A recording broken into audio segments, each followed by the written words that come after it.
Hello, welcome everybody. Welcome, Alex. Welcome to this second visit to Tummler School. The format is Alex, our speaker, our guest, and I will have a chat for about 20-25 minutes, and then open some time up at the end for a bit of a Q&A. Probably run to about 40-45 minutes in total. But we have the chat facility open, so if anybody wants to add questions or comments into the chat box, then please do. Hello.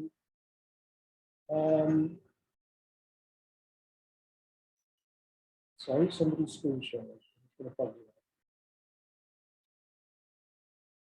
So, as I say, welcome everybody to Tummler School. I'm just going to start with a little bit of an introduction to Grohl Social Capital, which is the organisation that has set up Tummler School. We are Andy, Russell, me, and Sarah.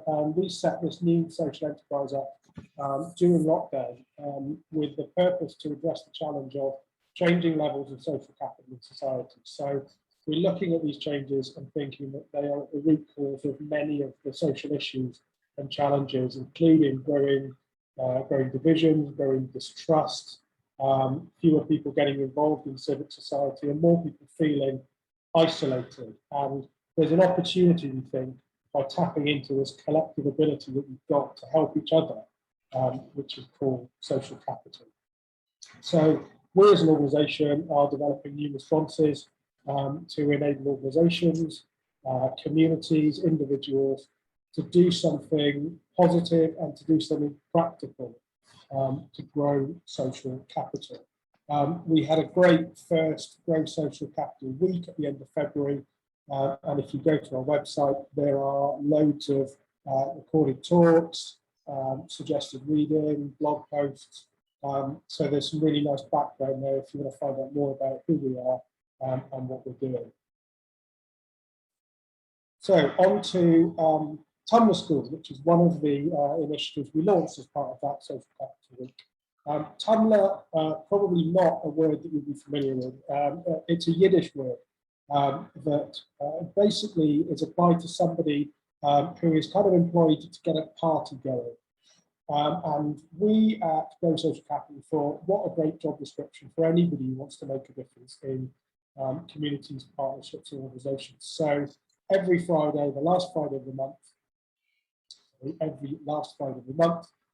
we're convening Tummler School as a way to get a speaker to inspire us, but also to bring people with an interest in community, in change making, in doing things differently together to learn and collectively grow. Today, we are absolutely thrilled that all the way from Philadelphia, Alex Hillman is joining us, and the particular thrill is that Alex was the person who inspired Tummler School through a blog post he wrote where he flagged this concept. So to introduce Alex, he describes himself as always thinking about the intersection of people and relationships, trust and business. So he's an author, an educator and a community builder, and he splits his time between Indie Hall, which is Philadelphia's oldest co-working space, teaching creative people how to bootstrap their own businesses at Stacking the Bricks, and working with people and organizations towards the goal of helping 10,000 people become sustainably independent by 2029. So welcome, Alex, to Tummler School. Thanks. Super happy to be here. It's great, and we were absolutely thrilled. We were all a bit kind of fanboying because you said yes. So it's great to have you here. I think let's kick off. Why don't you tell us a little bit of the story of Indie Hall before we get into the Tummler? Sure. So, well, first of all, I super appreciate the invitation to be here, and I appreciate the the fact that your group has sort of connected with and identified with this concept of tummling, and sort of the identity of a tummler. I feel like I wrote that original Tumblr article like something like 10 years ago, and really just in the last like 3 or 4 weeks, it has popped up a bunch, sort of culminating with today, which is really cool. So I feel like this concept is, maybe I was ahead of my own time when I wrote it, and it seems to be striking a very specific chord right now. So I'm excited to chat about that. Context, Indie Hall. I'm glad that you asked about that as well. So while I've got my fingers in all kinds of entrepreneurial things, my background's actually in technology and web development. Worked for a number of agencies, and then when I went out on my own as a freelancer, realized that while I loved the independence and freedom and flexibility and choice that came with an independent and entrepreneurial path, I really missed having coworkers. The good parts of having coworkers, minus the politics and bickering, but the camaraderie and support, knowledge exchange, all of those kinds of things. And when I looked around my own city of Philadelphia, it seemed very hard to find other like-minded people with complementary skills. At the time, it was actually easier for me to find other people who wanted to make stuff on the internet in New York and San Francisco, sort of epicenters of technology. Again, we're talking in the mid 2000s, 2006, 2007. It's not there weren't any in Philadelphia, you just didn't know where to find them. And so after a failed attempt to move to the Bay Area, to San Francisco, to sort of put myself in one of those epicenters of creative people putting things on the internet, I took a big step back and said, well, why was I leaving Philadelphia in the first place? This is an amazing city, packed with history, amazing culture. It's incredible quality of life, cost of living, friends and family are near. Why would I leave? And it was because I couldn't find those like-minded people. And I thought to myself, if I can find those like-minded people, I never need to leave Philadelphia. I can just go other places to visit. And so set out to find those people one by one. Very, very, slowly, deliberately, old school, go to an event, meet one person, meet another person, start introducing those people to each other. And eventually, it started turning into a little community of like-minded people who, among other things, agreed that it was really hard to find other people like ourselves who had chosen an alternative career path. We had left a traditional job path, or we had skipped over going to university to go directly into the workforce, whatever it was. And a lot of common thread among these more creative careers that were still fairly new at the time, and realized that just knowing who the other people were was a game changer. And after some time, the club was interested in having a clubhouse, and taking some inspiration from my friends in the Bay Area who had created one of the first dedicated co-working spaces, said, I feel like this could be part of the model that could give us that place to gather, where now we know we've got some critical mass. If there's a literal door that people can walk through, it's even easier for more people to find each other. And that was almost 15 years ago. So we've grown and evolved tremendously, not the least of which over the last year, as you can imagine, from a founding community of about 22 paying members that helped us get a little workspace off the ground, to these days, nearly 400 active members now, thousands of alumni, all different industries, all different levels of experience, from people that are side hustling their way out of a corporate job to build the thing they really want to work on, to people that have been doing their own thing for decades, and everything in between. So Indie Hall is this, it's so many things, the smallest of which is a space to work, the biggest of which is a true community, it's like social infrastructure. It's an opportunity to get to know the people that you might need way before you need them, to really build relationships and trust that can open doors or build new opportunities, even if they never become active collaborations or partnerships, although in some cases they do. So that's sort of a very high level snapshot of the origins of Indie Hall. Obviously around us, the world of co-working has exploded. That's something we never could have predicted. So we also got to kind of benefit from being one of the earliest players who not only was early, but also wrote a lot about what we were doing, why we were doing it, and how we were doing it. And so without ever going down the path of sort of franchising or expanding to additional locations, there is Indie Hall DNA in thousands of co-working spaces around the world because we have been open and transparent and generous with what we've learned about what works and what doesn't. So, it's been a pretty fun ride, and most of the good things in my life I can tie back to the Indie Hall community in some way. That's fantastic. It sounds like that it's been quite an organic process, that you are a sort of natural community builder, and in terms of your instincts to bring that community around you, and as you say, it sort of exponentially grows as people start to share and that generosity. Where did the idea of Tummler come from? Did it come from your own experience, or was it something you'd observed in others? So I mentioned some of my friends in San Francisco in the Bay Area, and I was around the same time that all this the Indie Hall origin story was happening. I was doing some consulting with some nascent technology startups and just people who are plugged into like the Bay Area tech scene and all the things that it is and was and thinks it is and wants to be. And there was a few folks that were very active in sort of the open source world. Open source on the technology side of things, so like actually providing open access to the code, but also open source is sort of like a philosophy and a way of thinking about exchange of knowledge and networks and all those kinds of things. And there was a trio. See if I remember everybody's name. It was Heather Gold, Kevin Marks, and Deb. What was Deb's last name? Shoot, I'm terrible. I'm going to forget Deb's name. But these three actually had a podcast, and I think it was a video podcast at the time called Tummler Vision or Tummel Vision, where they talked about sort of this. They talked about community dynamics, really, and that was my introduction to this word as like a lens into community dynamics and community design. What is the architecture of bringing people together? And I was like, oh, that's what I'm doing. And this is like a common theme through a lot of my work, where you said it well, Matt. It's like I have my instincts, and where those instincts come from is mishmash of my own lived experience and research. And then once in a while, I run into some new resource, and it describes what I've been doing better than I could have. And then it kind of opens up a world of new understanding, new terminology, new frameworks and design patterns. And the concept of a Tummler was one that really, really stuck with me.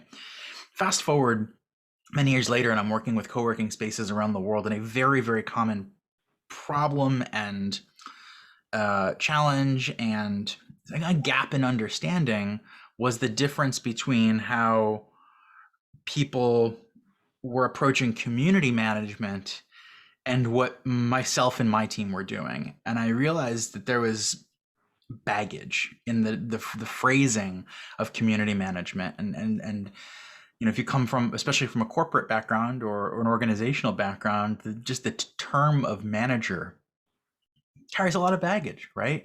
And I realized communities don't want to be managed, right? They want to be supported and guided and led, but managed? Nobody wakes up in the morning and goes, I want to be managed. And especially if it's a community of people who actively chose to leave the corporate world to do their own thing. I don't want a new manager. I'm certainly not going to sign up for a thing that's going to manage me. So there is a role for facilitation, but all of the terminology I could find around sort of alternatives for community manager were just a little too close to community manager, that if I said them, they go, well, is that like a community manager? And I was like, well, yeah, but no. And so I wanted something that was distinctly different from community manager, and realized that this term Tummler kind of did the job. It is a foreign word to the vast majority of people. And I think some people view that as a bad thing, because like, well, people are just confused by this. And I go, but that's your opportunity to educate.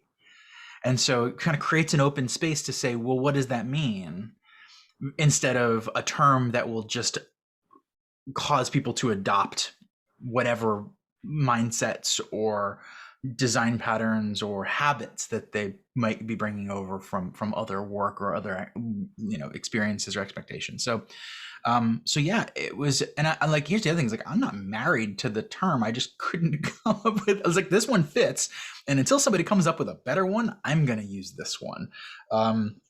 And so, it's a thing that it has resonated among people who realize that communities are more like organisms than organizations. I think that's an important distinction. And when somebody realizes that a community is an organism, not an organization, then there's still the need for a role.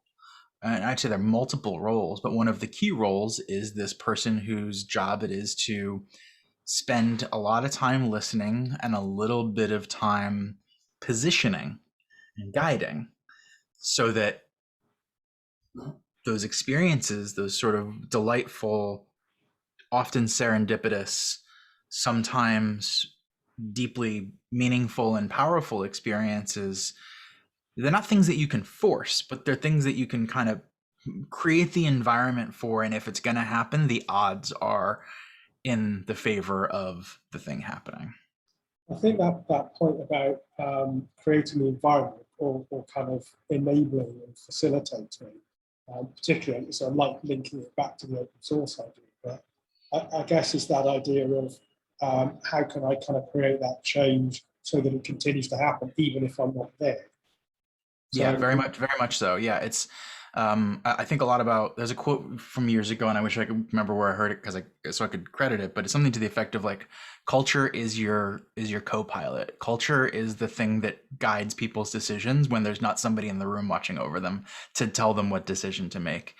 And so cultivating, I think part of a Tummler's job is there's a lot of leading by example, but also setting up the environment so that people are more likely to make a choice that is the choice that you would want them to make, but they get to feel full ownership over that choice. And in some cases, they'll make a choice that's different from the one that you would make, but in some ways measurably better. And that's kind of where there's a great deal of trust that needs to be kind of given by the Tummler and leadership in general in order for this to be possible. But once it is, that's where kind of the magic happens. Yeah, I'm wondering, your point about the fact that you wrote this 10 years ago, and it's in the last 2 or 3 months that people have really or that you've seen a lot of people kind of respond to it. Why do you think that might be, in terms of, it's been a hell of a year for everyone, obviously. It changed, we've seen things that we all thought would take 10 years be done in 10 weeks in terms of the acceleration of change. What do you think is it that trust that we're kind of clamoring for, do you think, or is it the togetherness? Why do you think it's kind of now that this I think there's a number of things. I think there's a lot of interest in community, especially online community right now, because people are feeling deeply isolated. And so people are building tools and resources for people to feel a sense of community, and the tools are extremely primitive. And like, in spite of the fact that we're here in this kind of incredible environment where, talking real time over video, this is still a very primitive experience compared to being together in person. So I think there's a lot of current excitement around sort of patterns, philosophy, and things like that around community. That's definitely part of it. I think a bigger part, perhaps, is a lot of institutional distrust. And that obviously looks different around the world, but I think wherever you are in the world, there's people who are having a very hard time trusting institutions, whether we go as, big as government, or just, companies not really looking after their people as much as they used to, if at all. And I think there's more and more people going, all right, well, if the people we thought were looking after us aren't looking after us, who's looking after us? I guess it's us. And, I think in some ways, I'm super ready for that. I think that people having a stronger sense of looking after each other is something that's been missing from a lot of culture and a lot of society. It's been such a key part of Indie Hall for so long, and to the point where like people find it and like, this is how I imagined it could be, but I only could imagine it. And I said, well, it's not that like, I think these are deeply human interactions. I just think we've got a lot of, again, baggage to shed. And bad habits to get rid of and things like that. So I think there's been a bunch of things that have accelerated over the last year that have caused people to kind of evaluate their relationships with other people and what trust looks like for them and who they want to surround themselves with. And then you put the internet into the mix and you simultaneously have access to way more people. Good thing. Also, maybe not a great thing. Access to everybody is a double-edged sword. And so we're seeing this really interesting shift from, big open public internet to semi-public, semi-private online spaces, membership organizations, and things like that. Obviously, that's not new, but the pendulum is swinging in this direction for all of these kind of, systemic reasons. So I feel like there is in this particular pendulum swing, there are people going, all right, this is not the first time we've done this. What's gone wrong in the past? And how can we be more strategic about it this time around? 10 years ago, a community manager was basically an admin role. And now I think it's increasingly being seen as, an executive role, which I think is more accurate. Treating it as an admin role always felt very, very diminutive to me, because it's a strategic role. It is where it fits in an org chart, I think still to be determined, and it depends on the org, but this is not a entry level position, even though, and this is an interesting point, there are most people that get into community work, their community work that they're currently doing is their first job, right? Which I think is a really interesting thing, especially when we're talking about online communities. So I think what would be valuable for people who are hiring for community roles, just to start thinking about what other roles have people maybe held in other organizations that have given them the experience, the practice to be an effective Tummler in a modern sense. That's always been sort of a question that I've asked when we've been hiring, is like, what, I'm very unlikely to hire somebody who has been a community manager, quote unquote, somewhere else, because I've got to undo way more than before I can even get started. So the question becomes, what skills and experiences are actually useful that they can then bring and adapt. And that's been everything from people who have background in like theater and improv is a big one. Education is a big one. Farming is like cultivate, like these are all industries that are packed with people who bring incredible skills to a role that I think is going to have increasing amounts of power as these organizations realize the need. I think there's a nice circularity in entertainers making good tumblers in terms of where the original kind of concept came from. We flagged an article. There was an article, I think it was one of the big banks in the UK, was sort of saying, we don't think we'll ever go back to having 7,000 people sat behind 7,000 desks in buildings, in expensive real estate areas.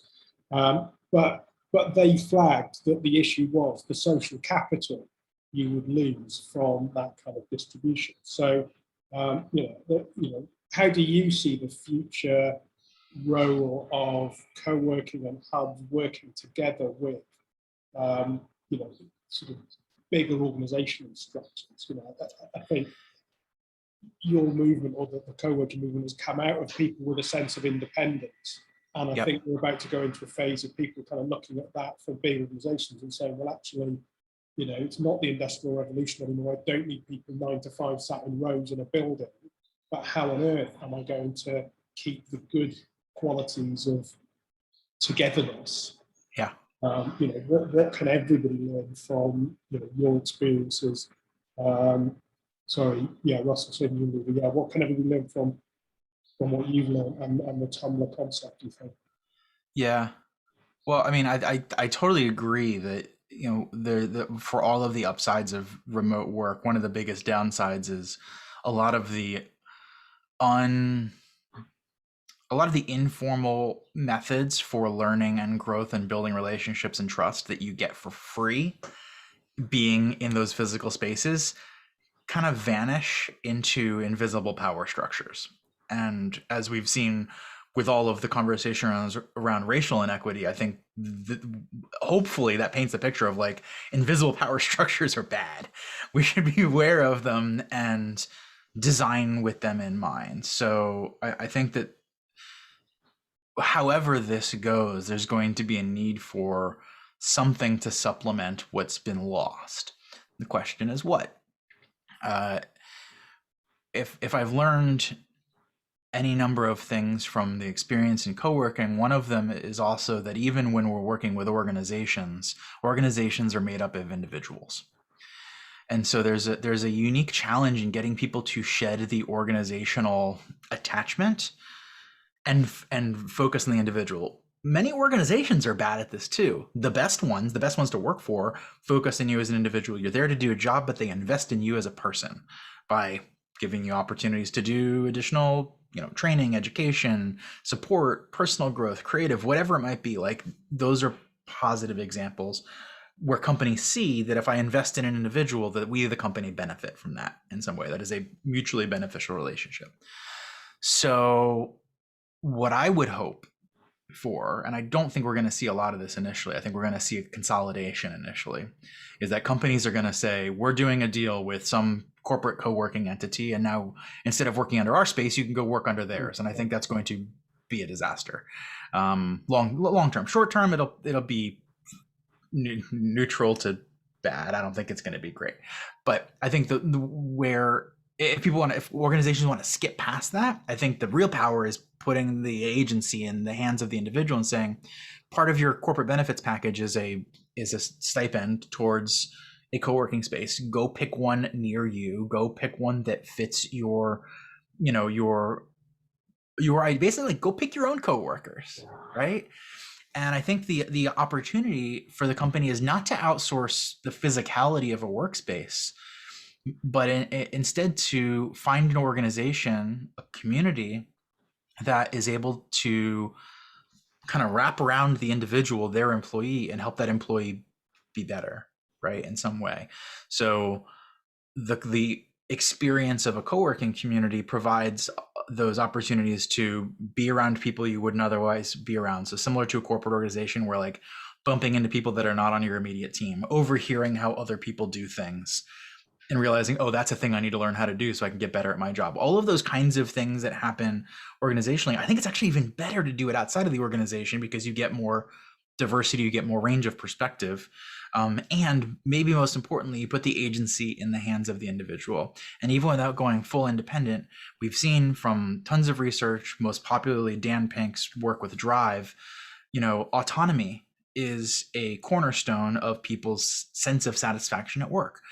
And you can give people autonomy without kicking them out and going out on your own and starting your own company. That is the most extreme end. You don't have to do it. Most people aren't suited for it. That's cool. They shouldn't have to go out and do their own thing in order to have autonomy. If organizations treat this as an opportunity to give their employees autonomy, P.S. that means you have to teach your employees how to have autonomy, right? Because if they've never learned it, independents go through this challenge all the time. I want to go out on my own. Wait a second, that means I have to figure everything out on my own. So I think some scaffolding is necessary there to help people make good strategic choices that are in their own best interest. And obviously, there's the flip side of all of this, and that, or companies need to then think about, security, intellectual property, all of those kinds of things. But those are all things that, I think those challenges existed before, and if anything, it was easy for them to pretend that it was, that those were not going to be concerns. They become excuses as for balance for change, don't they? That's exactly right. Yeah, and totally agree. It's that you see it all the time of companies that are afraid to, they're paying people, they're investing in people, but they're afraid to treat them like adults. And it is completely, ridiculous, this whole thing of, I need to be able to see you in a place in order to believe that you're being productive. We talked earlier on about, it's obviously been a tough year. There's been some positives that have come out of it in terms of, some of this development. But how have you got through it in terms of how do you stay resilient how important is the community around you to that? How have you all, what tips could you share for how you've all kind of come together and got through what has been a shit house of a year? Yeah. Well, I mean, the truth is very difficult. I won't pretend that this has been, that I've got answers or trade secrets or anything like that. Part of the answer is one day at a time. I think one of the hardest parts about the last year's experience is the sheer unknowability about so many things. And it's not a thing where like somebody else knows, and if I just figure out the right path, I can go learn it from them. But there's things that the experts don't know yet. And part of the answer is like, we just don't know yet. Information is moving faster than the speed of science. That's been very difficult. This experience is happening unevenly, right? It's happening at different paces to different people. Depending on a whole range of experiences. When the world started taking the virus seriously, it was impacting different countries faster than others. And I was one of the first folks that we closed Indie Hall basically the day before our state required us to. And I started communicating with other people that were saying like, well, the virus isn't here. So like we're not closing. And I was like, well, if you think about it, it wasn't here for us yet either, and then it was, and we had 2 days to figure it out. I'm giving you a chance to have 7 days to figure it out. And that sort of like we were all living on different timelines, but experiencing other people's timelines on the internet. It was very confusing. It was very disorienting. That was really hard to experience and also for me as a leader to then communicate that, hey, this is a hard experience. If it's hard for you, like you're not the only one. So maybe that's part one, is like a lot of my job was experiencing it, digesting it, kind of coming to terms with it, and then reflecting that back to other people. The second piece to this puzzle, I think, was realizing that I wasn't doing it by myself, right? I think that's one of the biggest benefits to having a community around you, people who you know and trust. And I was able to go to the community and say, I don't know what's going to happen. No idea. Nobody does. But I do know that if we have each other's back, we'll figure it out. We've figured stuff out before. And so, doing this in isolation, given that it is an inherently isolating experience, is the hardest version of this. People who work alone, live alone, I think had some of the worst, most painful versions of this, socially. But to have a network of people who I already know and trust, who I can go to and say, I don't know what the answer is, but I'm starting to get a sense of what the problem is. Let's figure this out together. Took a lot of the anxiety and pressure off of me to say, something I've said before, when in crisis management in dealing with groups of people, I think the job is to clearly communicate the problem and invite other people to co-create the solution. Yeah, right? Yeah. And say, I don't know what the answer is, but I think it's this way. Anybody want to come with me this way and figure out what this way looks like? And not everybody's going to come with, but so long as some people come with, we're sort of if we're the adventurers that are going to go a little bit forward, going to figure things out, report back and say, all right, here's what we started, but we invite you to come, like next wave to come along. So that's been most of my year, has been that cycle kind of over and over and over. And that's kind of ignoring the economic pressures, which have affected people unevenly as well. We've got people in our community who it affected, life-changingly in a negative way. We've got people who it affected basically zero, and then we've got people who actually are doing better this year than they were the year before. That's confusing. And so being able to communicate in a way that recognizes all of those realities are true. No one is less or greater than the other, but whatever we're doing, we don't want to leave anybody behind. And so if anybody's moving forward, let's make sure that we're also extending that hand back and saying, we figured it out. So, we've had to make that concrete on the financial side. We've had people who said, I have to look at my expenses and cut things that are non-essential. I can't pay for Indie Hall now. And I'd say, okay, well, you don't lose your membership, because the last thing I want to do is remove a lifeline of human beings during a time when you may need that most. We have other members who are fine, and they've offered to pay for other, basically like pay into a pool of other people's credits. And so no one has lost their membership because of the impact of the pandemic. I'm really proud to be able to say that. And now we're going one step further, where we're reorganizing some of our membership model in both to stabilize financially and prepare ourselves for reopening. And one of the things that we turned to our community and said, we've given people the option to continue paying their co-working memberships while we were closed to help us remain financially stable. We don't want to keep accruing that debt, right? So you're paying your memberships towards future credits. We have to treat that as debt. So if you don't need those credits for when we reopen and you want to donate them to somebody who would benefit from Indie Hall but is not in a position to be able to purchase it yet, we're going to create an opportunity fund. And so we now have thousands of dollars worth of membership that we're able to offer to people who are hurting and need something like Indie Hall. And that didn't come out of Indie Hall, the business's pockets. That came out of Indie Hall, the community's generosity. I think that's incredible. And I think is a great example of when this work is done and done with intention and done with consideration, those are the kinds of outcomes that are possible. That's amazing. And it's very easy to say we're all in this together. It's a lot harder to actually act it. And that's a really, really lovely example. And a great point for us to draw to a close, Alex. I'm going to open this up for some questions in a second. Before I do that, there's one question that we ask all our Tummler School guests. If we gave you 1 minute with President Biden, what's the big change you ask for? 1 minute with whom? President Biden. Oh, with President Biden. Oh, that's interesting. 1 minute with President Biden. What would I ask?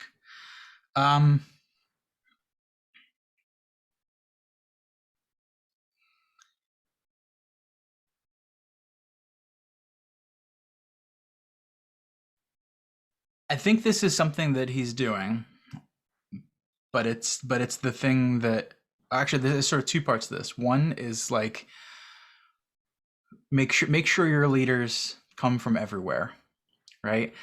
I think he's done a good-ish job of building a cabinet and hiring a team that do a better job of representing America than we've had in the past. Still have a long way to go.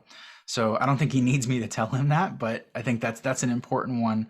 And then the other part of it is like, trust your people. I think, that's, again, I think these are things that the bits that I know of his this is not even speaking to his policy, which is, some parts I agree with, some parts I disagree with. But as a leader, he seems to be someone who, among other things, does the thing that smart leaders do, which is surround themselves with smart people and then listen to them. So similar to my feeling with, like, I don't think I can screw up Indie Hall so long as I surround myself with smart people and listen to them.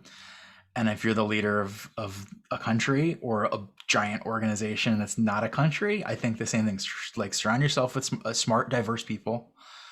Listen to those viewpoints. Don't just hear them, actually listen to them.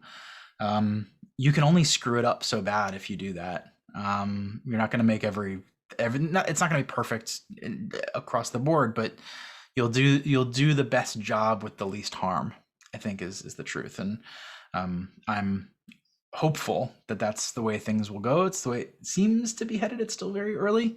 But yeah, I don't know. I mean, this is a slightly different tangent than the direct question, but I also think I think it's worth recognizing the power of the position of the presidency or any sort of governmental leadership but more than anything because of the systems in place, right? Like, that person isn't inherently powerful. The systems are powerful, and they have the potential to influence those systems, right? So I think if I sort of bring that down to the ground with folks like ourselves and anybody else who's thinking about, either their role in leadership or how to influence the leaders that they have access to. I think the thing to remember is that, like, you can't make change happen. You can listen for what change wants to happen and design a better system that allows that change to happen. Change, I think a lot of people approach change as from like a top-down pressure oriented approach. I'm going to make change happen. I think that's a losing battle, and part of that is because everybody likes change until it's being done to them, right? So when it comes to making decisions and leading through change, which President Biden is absolutely doing over the next 4 years, whether, you know, regardless of how it goes, he's leading through change.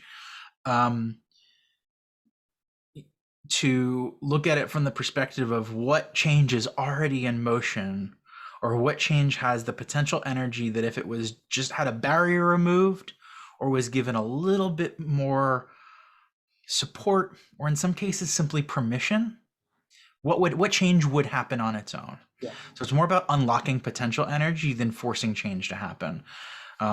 Removing the ego from change making is something that I think is critical, and maybe this is naive of me to have the feeling that President Biden operates in that way, but that's the sense that I get in terms of what when people think of as presidential. That is someone who controls a lot of power but doesn't do it so much from a place of ego. I think you need to have an unreasonable amount of ego to even believe that you can be the president of the United States of America, or any politician. That's part of the damage of that system on the whole. I don't know how to solve for that, but if you are damaged enough to believe that you should be the president, the best version of that damaged person I could want is someone who also has their ego at least kind of in check, to surround themselves with those smart people and listen to them. Billy Connolly used to say the desire to become a politician should automatically preclude you from ever being able to be one. And I think it's. I get asked.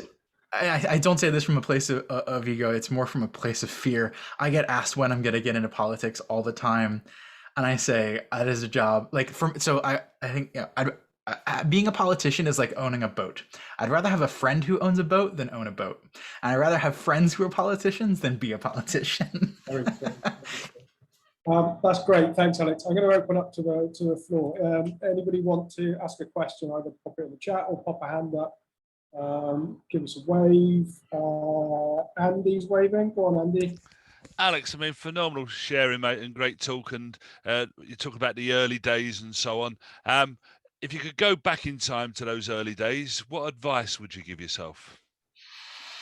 With the benefit. That's a good question. Yeah. Well, learning what I've learned over the last several years, the sentence that comes to mind is pay attention to who's in the room and who's not. When Indie Hall started with a lot of strength because I was looking for people who looked like me. I was looking for people who made stuff on the internet. And what I didn't realize is I was looking for young white people who made things on the internet, mostly young white men, right? Easiest to find people who look like you, and to connect with people who look like you. Indie Hall has improved dramatically, and thankfully, soon after, we've been on the 50-50 line for men and women for quite a while. Though it certainly wasn't at the beginning. It was still a very dude-heavy experience.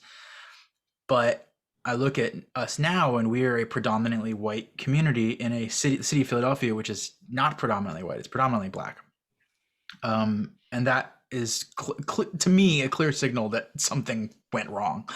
And that is a really, really difficult thing to do after the fact.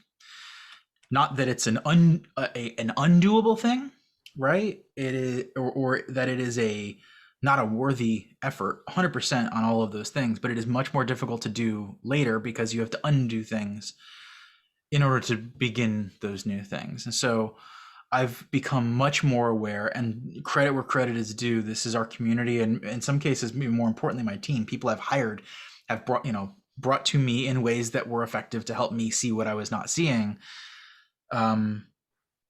What either, a particular way of communicating or a particular set of choices, whatever may be. Yeah, testosterone. Yes, being a tech heavy community in the early days, we brought along a lot of tech biases as well, and had to shed those over time as well. So yeah, I mean, if I knew what I knew now, then I'd be looking around and going, all right, a lot of young white dudes.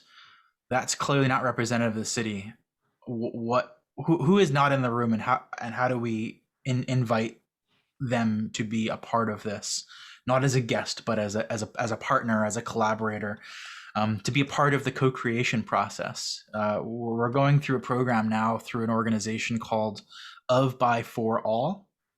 It's based out of California, but and it's an international organization, mostly serving arts and culture organizations around diversity, equity, inclusion efforts. Some of the participants actually, we're the only co-working space participating in this in their history. Most of them are, again, like museums and art galleries and things like that. And in some cases they're hundreds-year-old arts organizations who were literally founded by slave owners or like other races. So like their cultural history is kind of mired in this, and they have way harder work to do than we do in some cases. But one of the things that I'm really learning a lot about in going through this program is, it's one thing, and I think it's the obvious thing, to recognize who's not in the room and then go invite them to be a part of the thing that you're doing. That's not bad. It's better than nothing, but it's also like a very small step in the right direction. The power move is to find those people and figure out what we can co-create together, right? That's what made our sense of community what it is. And it's worth assuming that that's what made their sense of community what it is. And the only difference between us is that we haven't created a thing together. And so that opportunity to find not what can I do to help you, although I think that's part of relationship building. I think it's removing the positional power and going, what do we each have as assets that we bring to the table? And what is that? Does that allow us to create together where the sum is greater than the parts? When I think about it through that lens, it's super obvious, because that's why Indie Hall is Indie Hall. It was not just people going, I know something and you don't know it, let's be friends. It was that there was no single smartest kid in the room. Everyone brought something to the table, and the sum was greater than the parts. And so that sum greater than the parts approach takes work to do, and it requires creating space and time to build relationships and trust before people are willing to exchange those assets. But again, that's a thing we already know, because that's the core design pattern that makes Indie Hall work in the first place. So it's funny to be learning lessons that I already know in an entirely new way, which is simultaneously relieving, because I'm like, oh yeah, of course, and I know how to do that. And at the same time, it's scary, because when I do it, I'm like, well, wait a second. Last time I did it, I left some folks out that I didn't mean to. So now I've got to be more vigilant and pay attention to that and proactive, which is harder, but it's one of those things that, like, if it's worth doing, you just do it. That's it. And this is like unquestionably worth doing in my mind. And it's exciting. It's exciting to have a thing that 15 years later I can say confidently, this can be better, and if we work at it, this will be better. In the near future, and will continue to grow that way. Okay. Fantastic. Roger's asking, Alex, who inspires you? I've got two people that I consider role models, and in some ways they couldn't be more different. One is a woman named Kathy Sierra, who is an author and an educator. She and her partner wrote a series of books for the O'Reilly tech publisher many years ago. The series was called Head First, and it was an entirely new way of teaching programming than had ever been, taught in programming books. Really kind of revolutionary. And Kathy, for a long time, wrote on the internet about designing great user experiences, and it came from this very like designing great learner experiences kind of mindset.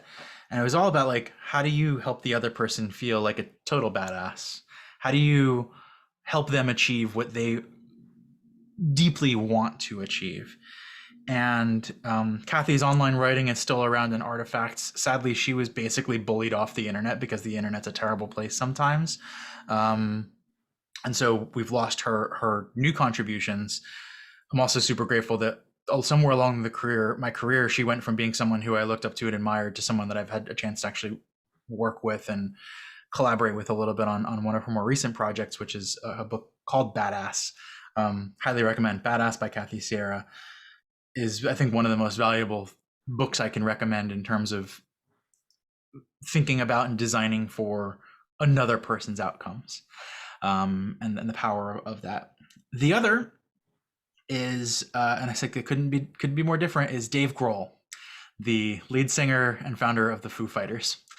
I'm a big fan of the Foo Fighters. I just think they're an amazing band, and my favorite. I will see them live a million times. But Dave Grohl is, as far as like a rock star goes, he's not that I have aspirations to be a rock star, but if I'm going to be, that's the kind of rock star I want to be. He loves playing for his fans. It's been really interesting to watch them over the last year not be able to be touring live. They made a new album and they held on to it for a year because we can't tour. And watching some of their performances, they performed at the Roxy in LA through a live stream, and they were clearly uncomfortable because part of their joy of performing is the audience. And so he said, performing without an audience is like going to practice, and we hate going to practice. And I love that he loves his fans. I love that he still loves making music with this band 25 years later. I love that he's constantly coming up with ways to challenge and reinvent the band, the music, while still keeping the same people involved. I also love one of my favorite moments. He's a fan of other people the way I think people can be a fan of him. I think you don't always get that sense from rock stars and whatnot. They get to a certain point and they've got their peers, but who are they a fan of? And I watched the Foo Fighters did their Sonic Highways album as a documentary miniseries as well on HBO. And every episode they went to a different city, to a different classic music venue or recording studio, recorded a single track there, but also interacted with somebody who was either deeply embedded in the music history of that city or just knew a lot about it. And you got to watch Dave Grohl, one of the biggest rock stars in the world, sit down with people that he idolizes, the rock stars that inspired him. And it was like watching a 13-year-old kid sit down with Dave Grohl. Yeah. But Dave Grohl was the kid. It was so cool. And I was like, that's the kind of wherever I get to in my life, I hope that I can be that, where I can be as excited about somebody else's influence over me or other people, their accomplishments, as other people might be of mine. It's a very healthy balance of ego, and to never forget that the fans and the audience are who I'm there for. That's how I feel. That's how I act. That's how I operate. And I just don't want to ever lose that. So those are my two answers. Leave the ego at the door. Mark, you've got a hand up. I'll take this as the last question because I'm conscious we're getting close to 2 o'clock. So I'll bring Mark in. Thanks, Matt. Hi, Alex. I enjoyed that. It was good. We met a few years ago in London at a co-working event. Yeah, I was going to say, it's good to see you. Yeah, I had more hair then. Given we're talking about tumbling, I think one of the things that I would say is hugely, it takes a lot out of you. It's hugely energy depleting. So even your hour you've done here, when you're giving us all this high, you leave it as it's knackering. How do you, what do you do to reinvigorate? Is it about people, especially given the fact that we're all, virtually meeting today as well? Because I think if there's this is a Tummler School, we want to try and help people to learn from this. So what do you do? That's a great question. So there's sort of 2 parts to this. And the first one I'll say is a very personal thing, and that's sort of getting to know your own sort of energy flow. And I consider myself an ambivert, right? I'm not full extrovert. I'm not full introvert. And for me, connecting both does really connecting, paying attention does require energy. But if I'm in a case like today, it's clearly being reciprocated. And so this gives me energy in some equivalency to what I'm giving to it. And so I can feel confident giving to it. I think being on Zoom is its own kind of draining experience. And it's having time away from a screen. It's I don't know, I have better advice than that. But in terms of like the Tumblr experience and the social engagement, yeah, it's energy. But I think knowing that if you give wholly to it and you approach it more with like an element of curiosity, then in my experience, being curious about other people or anything is exciting, right? That is a energy creating experience. And so if you're going into energy experiences that in the past have sort of drained you, then asking the question, well, how can I bring curiosity into that? And the side effect of that is probably going to be a better experience for everybody involved anyway. And I find that when folks are in community building or tumbling experiences and they feel like the entire thing is emotionally exhausting, where they feel like they're giving it everything and they're getting nothing in return, I usually suggest what they're giving is the wrong thing, right? And a lot of times and this sort of goes back to that core article that I wrote about tumbling, is that people feel like giving means I need to do things for other people. I need to serve other people. And it ends up a lot of it coming from sort of a hospitality perspective. And I think hospitality is a deeply unforgiving and draining experience, because a lot of work is invisible and goes unappreciated. But I feel like in my experience with community building, if you learn to shed the service mindset and replace it with the curious one instead, the amount of energy that's depleted is a lot less, and the reciprocity simultaneously goes way up. So that's more of a thing to like pay attention to while you're in it. And again, like everybody's different. I think the truth is, and it's actually very interesting. I have two teammates at Indie Hall who could not be more different when it comes to their approach to social interaction. One is literally like in his free time, he's an MC for, live performances and burlesque and stuff like that. And he does his best work on stage in front of a group of people. And he's so good at it. And it clearly gives him so much energy. Isolation drains him of energy. And he knows that about himself. And then my other teammate is more of the like, operator, right? She's going to observe things kind of quietly and observe, and then she operates far more intimately in groups of 1, 2, or 3. And so finding ways for her to create experiences that are valuable for the community but also rejuvenating for her is so different from him. For him, he hosts group events and he's helping people wayfind and navigate in the community. He's the more improv side of things. Whereas, and this was surprising to me, although maybe it shouldn't have been, has been this really cool power move. She started offering tarot card readings to Indie Hall members, which created this very intimate one-on-one experience.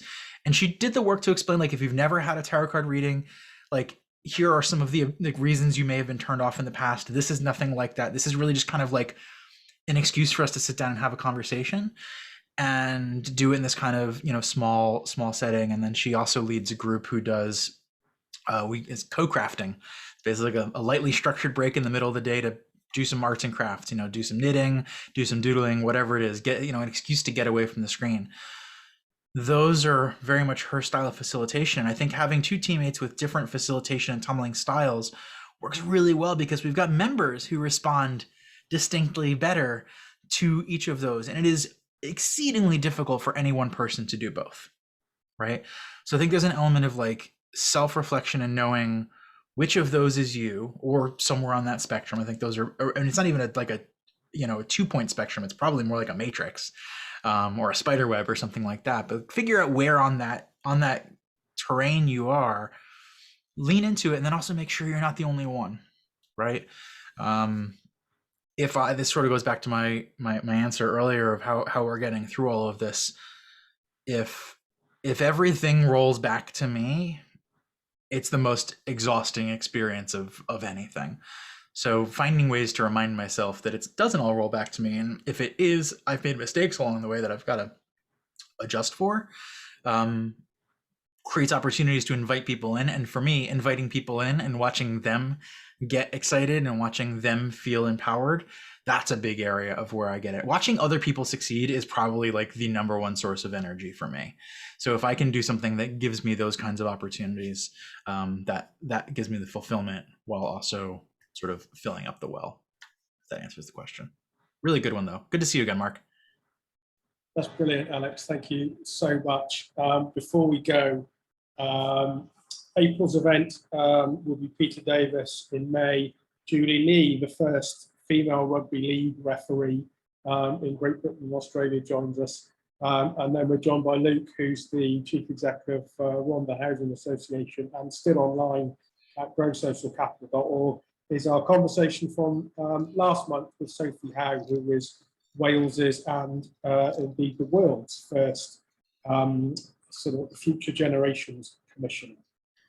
So check out our website for those. Alex, I just want to wrap up by saying thank you so much for the generosity and your insight in terms of what you've shared today. It's been hugely valuable. For everybody on the call, we'll circulate some links and we'll link you up to the recording so that you can share with friends and colleagues, so that anybody else that you think will find it interesting and beneficial will get the opportunity to see it. So, Alex, have a fantastic rest of your day in Philadelphia, and we hope we'll stay in touch and we'll see you soon. Thank you. Thanks, everybody. Love it. Appreciate that. Thanks, everybody. Thanks all.